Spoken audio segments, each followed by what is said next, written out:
Hey everyone, welcome back to my YouTube channel. अगर आपको मेरे वीडियोस पसंद आए तो प्लीज़ एक लाइक, कमेंट और सब्सक्राइब कर ज़रूर बताइए आपको ये कैसा लगा। तो चलिए हम आज की वीडियो का स्टार्टिंग करते हैं। तो हमने पिछले पार्ट में देखा था कि युवान लैंड मैंशन में आया हुआ था। तीनों बच्चे एक साथ बैठकर खाना खा रहे थे, पर युवान उस सादे से खाने को देखकर बोलता है, ये सादा सिंपल खाना मैं नहीं खाता, मुझे तो स्पाइसी पसंद है। लैंशिंग उसे सुनकर बोलती है, ओह, तो मैं अभी तुम्हारे लिए कुछ बनाती हूँ, ये बोल वो एक मेड को बोल देती है बनाने के लिए। वो फूड बहुत ज़्यादा एक्सपेंसिव था, जिसे युवान अफोर्ड नहीं कर पाता। वो उसे देखकर बोलता है, वाओ, ये कितना अच्छा है मम्मा, और मेरा ये फेवरेट है, पर ये बहुत ज़्यादा एक्सपेंसिव है, इसीलिए हम लोग सिर्फ फिश पका के खाते हैं। ये सुन लैंसिंग को बहुत ज़्यादा बुरा लगता है। वो उसे बोलती है, ठीक है, तो तुम अभी खा लो, हम मम्मा के लिए और भी ज़्यादा लेके आ जाएंगे। युवान ये सुनकर अपना सर नोट करता है और फिर वो वॉच देखते हुए बोलता है, अरे यार, बहुत टाइम हो गया, मुझे पार्ट टाइम जॉब में भी जाना होगा, मैं चलता हूँ। ये बोल वो उठने लगा, पर लैंसिंग और सिजुई उसे रोकते हुए बोलते, इतनी जल्दी क्यों जा रहे हो, आज रुक जाओ ना।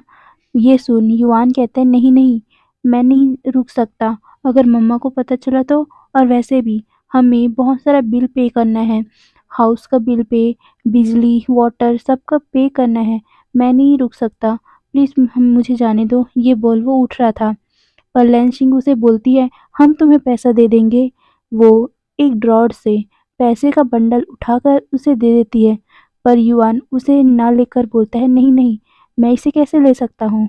पर लैंशिंग उसे कहती है, क्यों नहीं ले सकते, जैसे हम यहाँ के पैसे का इस्तेमाल कर सकते हैं वैसे तुम भी कर सकते हो, तुम भी हमारा भाई हो, तुम हमारे भाई हो, जैसे सिजुई इस पैसे का इस्तेमाल कर सकता है वैसे तुम भी कर सकते हो।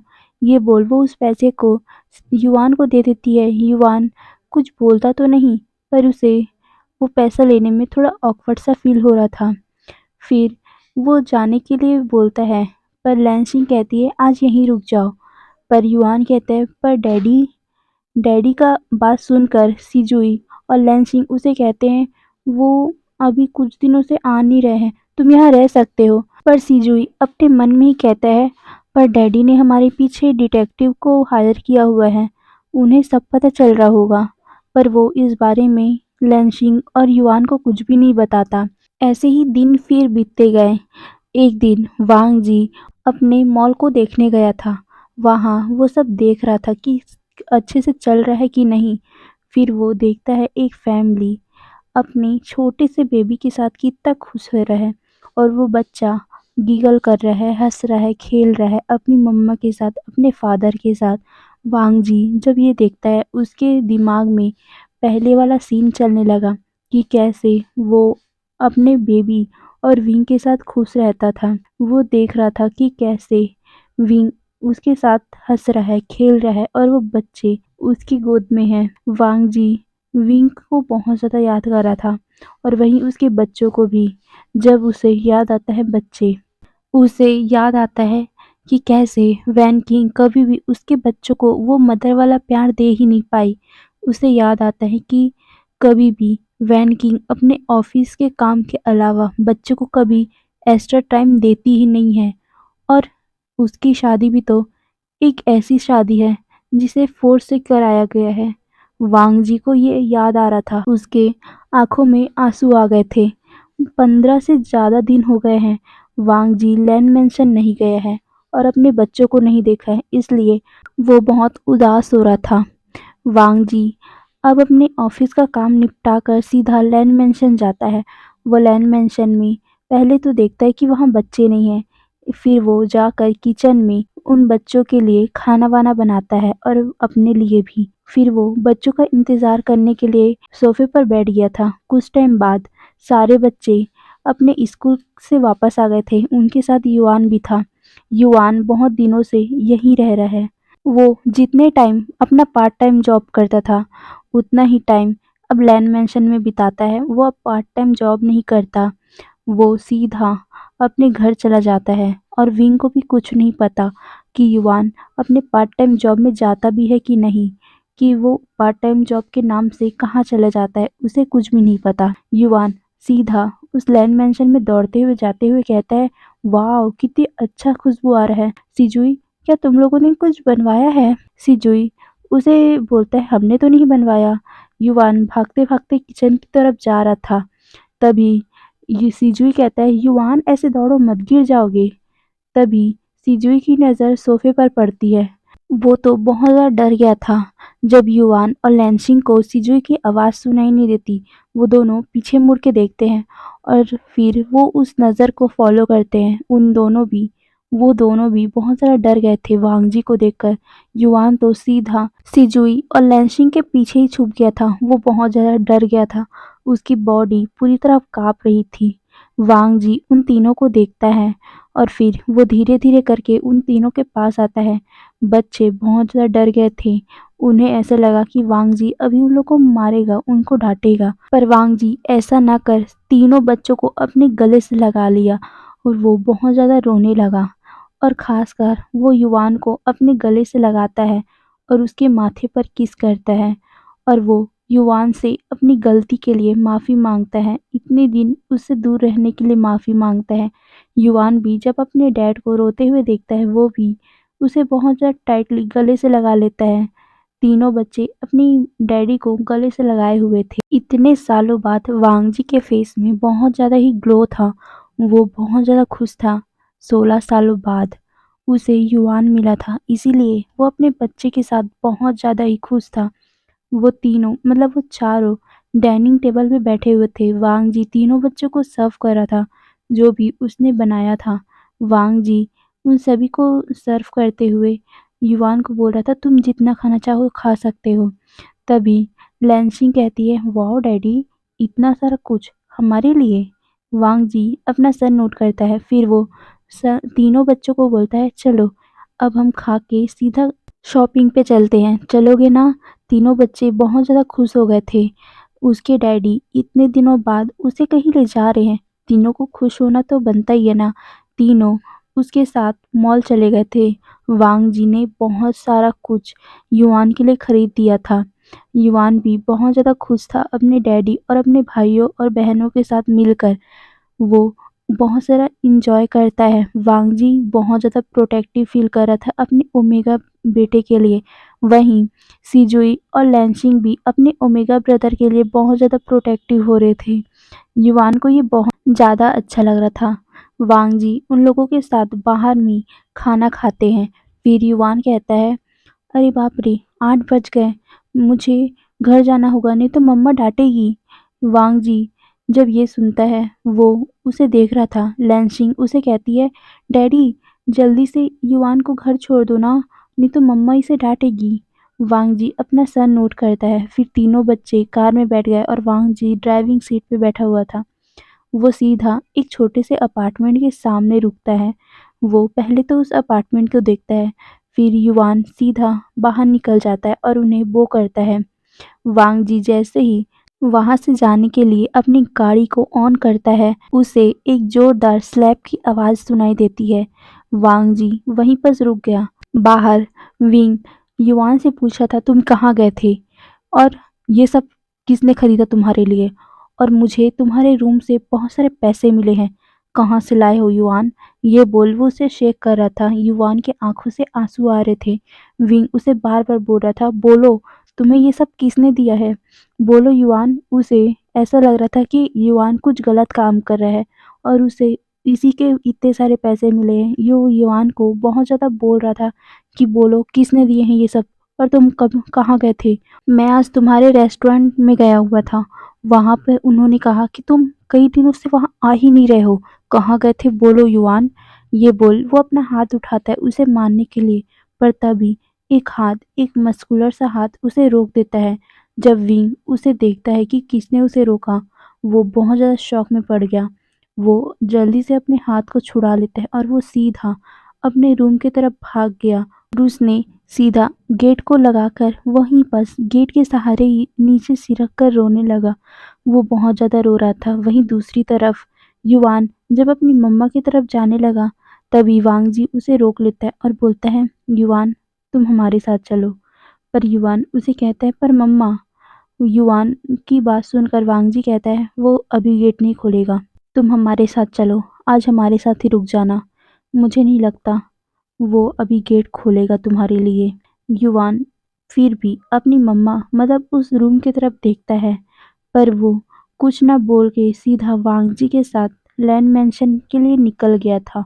वहीं दूसरी तरफ जीजेन पूरा तरह से छानबीन कर रहा था। उसे सबूत चाहिए था, इसीलिए वो बहुत ज़्यादा मेहनत कर रहा था। उसे जानना था कि शुयांग के साथ हुआ क्या है। उसे नहीं लगता कि उसने शाओ शिनचैन के साथ ये सब किया होगा, और उसे तो ये तक लग रहा था कि शायद हो सकता है किसी ने उसे किल किया हो जानबूझकर, या फिर हो सकता है किसी ने शराब के नशे में आकर उसके साथ वो सब किया होगा, और साथ में अपने दोस्तों को भी बुला लिया होगा। वो सभी ड्रग्स या शराब-वराब के नशे में किया होगा। उसे नहीं लग रहा था कि शुयांग ने ही ये सब किया है, क्योंकि भागने का प्लान तो विंग और मैंग्यो को पता है, तो वो जानबूझकर ऐसा क्यों करेगा? वो अपने ऊपर सस्पेक्ट क्यों लाएगा? ये सोचकर जीजेन बहुत ज़्यादा सर्च कर रहा था, और उसे ये तक जानना था कि असल में शुयांग गया तो गया कहाँ? यही जानने के लिए जीजेन और जिनलिंग दोनों ही शुयांग और शाओशिनचैन के कॉलेज गए हुए थे, पर उन्होंने अभी वो अपना भेष बदला हुआ था। वो छुप-छुपा के जा रहे थे, क्योंकि वो दोनों अभी बच्चे हैं, तो वो कॉलेज में ऐसे कैसे जा सकते हैं, इसीलिए उन दोनों ने अपना भेष बदल लिया था। दोनों वहाँ जाकर सबसे पूछ रहे थे कि शाओ शिनचैन और शुयांग के बारे में, पर उन्हें कुछ भी पता नहीं चल रहा था वहाँ पर। फिर भी वो चोरी-चोरी, चुपके-चुपके करके उन लोगों का डिटेल ले लेते हैं, उस बैच का जिस बैच में शाओ शिनचैन था। उन्हें उस बैच का एक फ़ोटो भी मिल गया था। शाओ शिनचैन के पास ही एक इंसान खड़ा हुआ था। शायद वो उसका बेस्ट फ्रेंड होगा, या फिर ऐसे ही कोई दोस्त उसे जानता हो। बहुत ज़्यादा करीब लग रहे थे, इसीलिए दोनों बच्चों ने उस इंसान का डिटेल निकालना चालू किया। उन्हें पता चला कि ये नी हुसैन है। नी हुसैन नी विलेज में रहता है। दोनों बच्चे फिर नी विलेज के लिए निकल गए थे। दोनों ने ही अपनी क्लासेस बंक की थी। उन्होंने नी विलेज में जाकर नी कॉर्पोरेशन में अपना अपॉइंटमेंट लिया था नी हुसैन के मिलने के लिए। नी हुसैन अपने ऑफिस में बैठा हुआ था। दोनों बच्चे उसके पास जाते हैं। तभी नी हुसैन पूछता है, जी मैं तुम्हारी क्या मदद कर सकता हूँ? दोनों बच्चे अपना इंट्रोडक्शन करवाते हैं। मैं जियांग जीजेन हूँ, और ये मेरा दोस्त लैन जिंगी है। वो दोनों उसको ग्रीट करते हैं। तभी तभी जीजेन फिर कहता है, हमें शाओ शिनचैन के बारे में जानना है आपसे कुछ।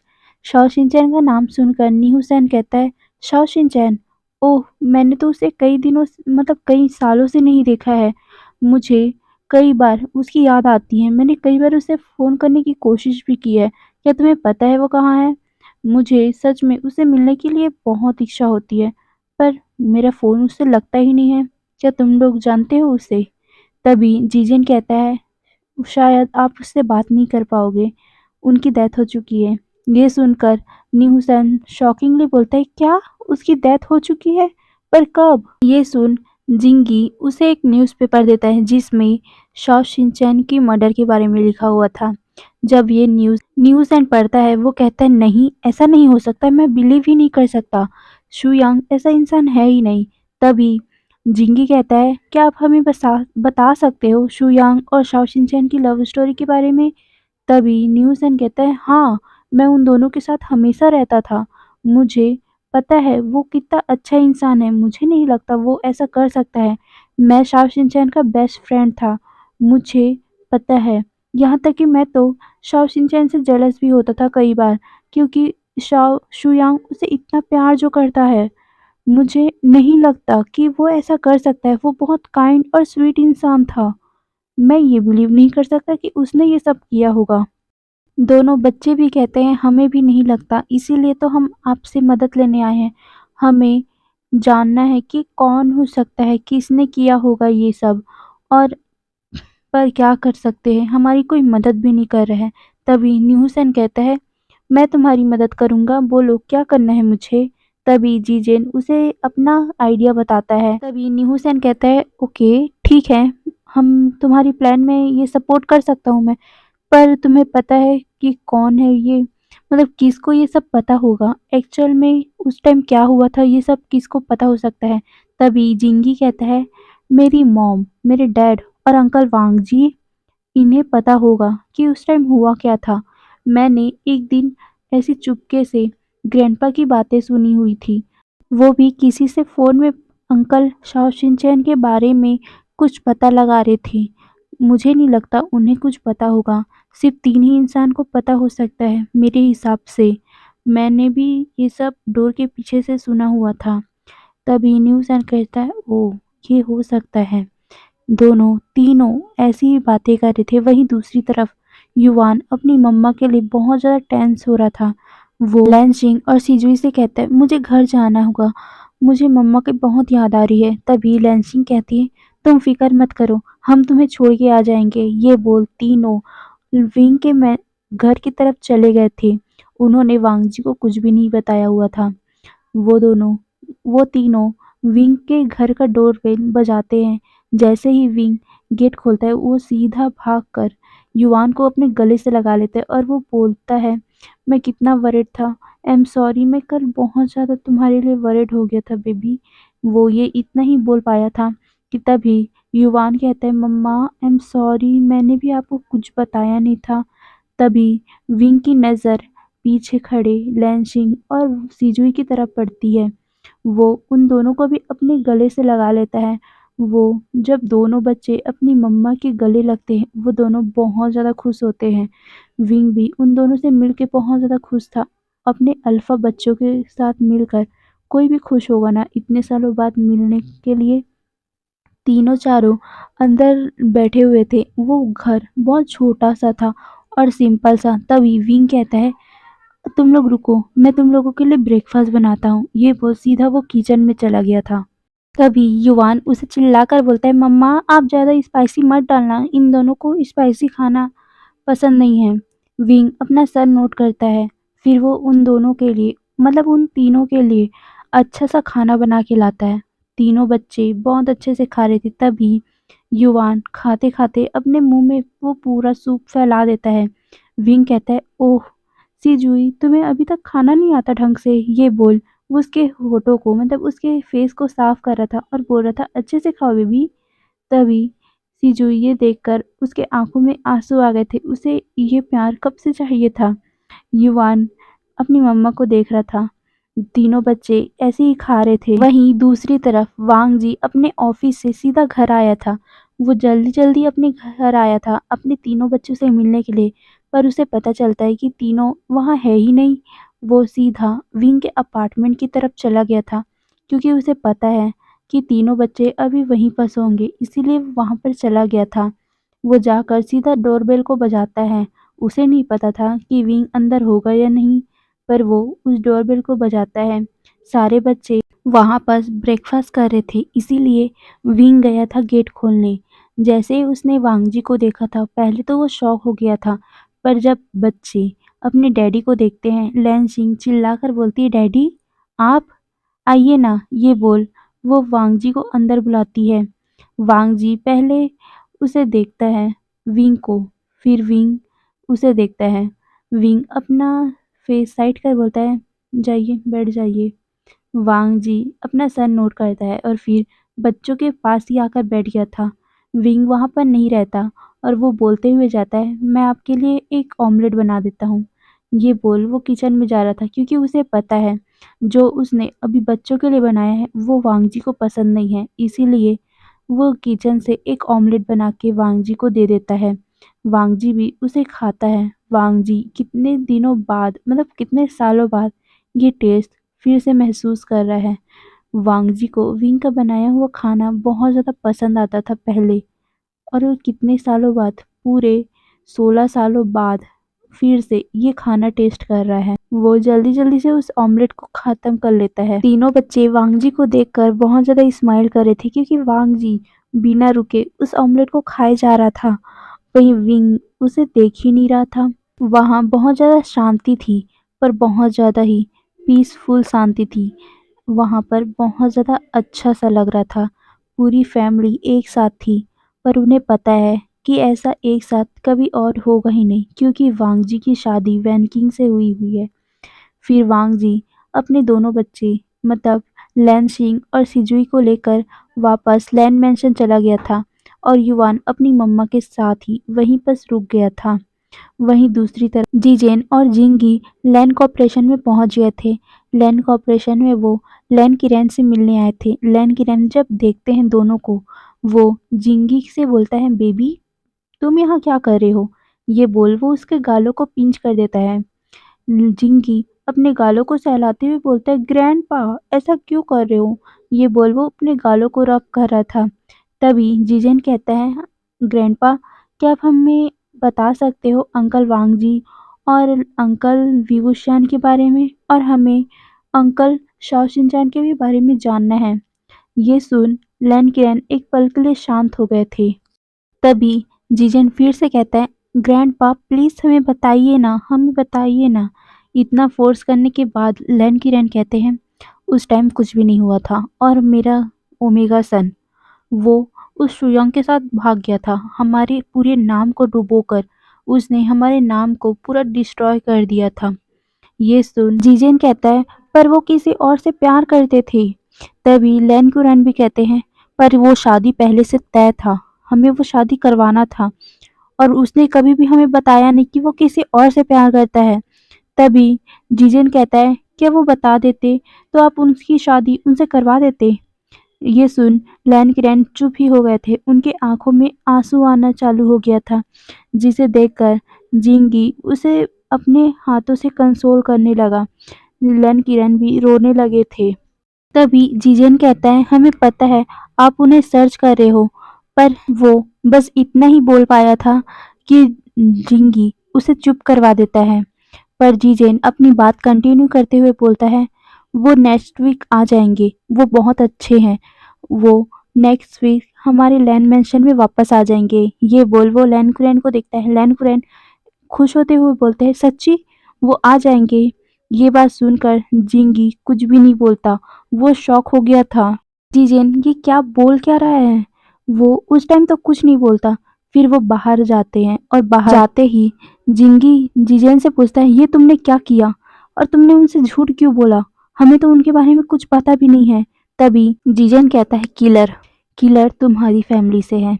ये बात सुनकर तो जिंगी शाउट करते हुए बोलता है कि क्या बकवास कर रहे हो तुम? तुम्हारा दिमाग खराब हो गया है क्या?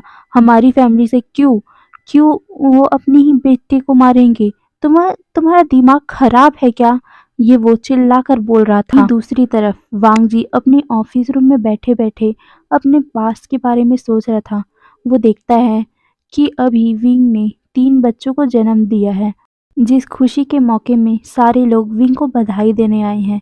लैन मैंशन में अभी वैंस है, जियांग्स और जीन्स भी है।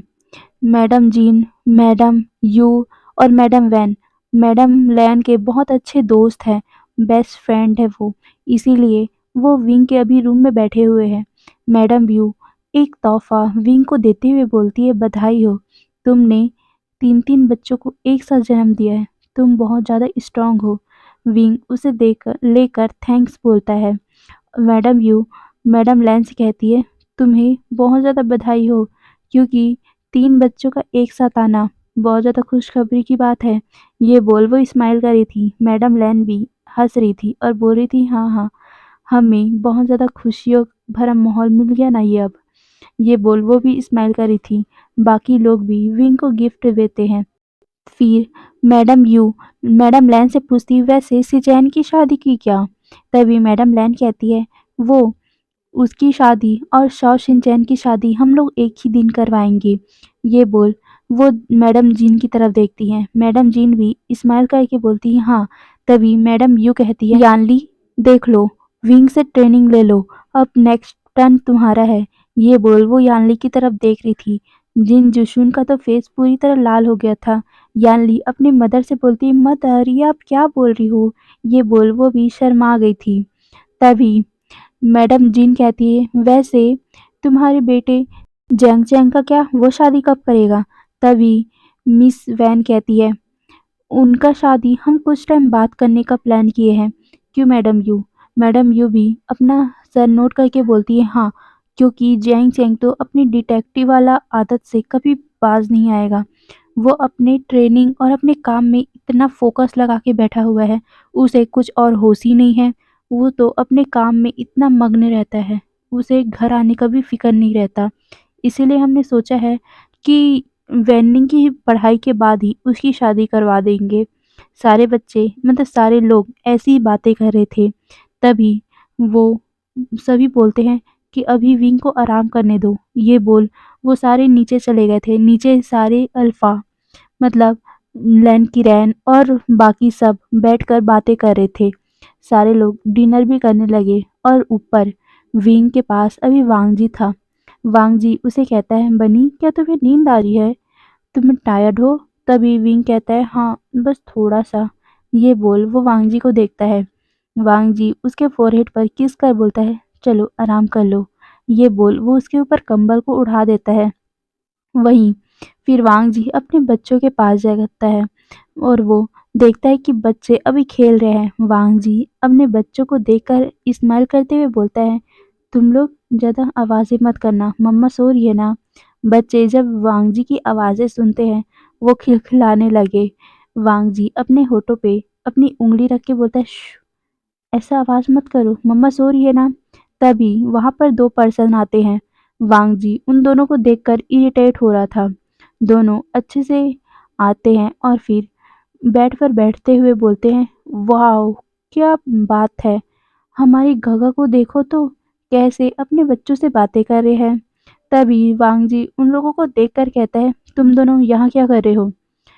तभी विंग कहता है, शुयांग तुम जाओ ना नीचे में। तभी शुयांग कहता है, देख रहे हो शिनचैन, ये मुझे ऐसे ही भगा रहे हैं। पहले ये मुझसे कितना ज़्यादा प्यार करते थे, पर अब देखो ये अपने बच्चों से प्यार करते हैं, मुझे भगा रहे हैं। कितना ऐसे लग रहा है कि मुझे अब ये प्यार ही नहीं करते। ये बोल वो शाओ शिनचैन के कंधे पे अपना सर रख के रोने की एक्टिंग करता है। विंग उसे देखकर इरिटेट होते बोलता है, तुम तुम अपना ना ये नौटंकी लेकर बाहर जाओ, मेरे बच्चे सो रहे हैं, उन्हें परेशान मत करो। ये बोल वो उसे गुस्से से देख रहा था। शुयांग कहता है, ठीक है, मैं चला जाऊंगा। ये बोल वो शाओ शिनचैन का हाथ पकड़ बाहर चला गया। तभी विंग अपना सर पे हाथ रख के बोलता है, ये कभी नहीं सुधरेगा। तभी वांग जी स्माइल करते हुए बोलता है, चाइल्डिश बिहेवियर है दोनों का। ये बोल वो स्माइल कर रहा था और फिर वो विंग के बालों पे अपना हाथ फिराकर बोलता है, सो जाओ। विंग भी उसे स्माइल करके देख रहा था। तभी एक आवाज से वांगजी की नींद टूट जाती है। वांगजी जो अभी तक फ्लैशबैक देख रहा था, पास देख रहा था, वो अब खत्म हुआ। वांगजी अपनी आंखें खोलता है। उसका असिस्टेंट उसे बताता है कि सर मीटिंग स्टार्ट होने वाला है। वांगजी भी अपना सर नोट करता है। तो चलेगा इस नेक्स्ट पार्ट में देखेंगे क्या होगा, ये आगे क्या मोड़ लेगा। तो चलिए आज के लिए इतना ही। Bye bye.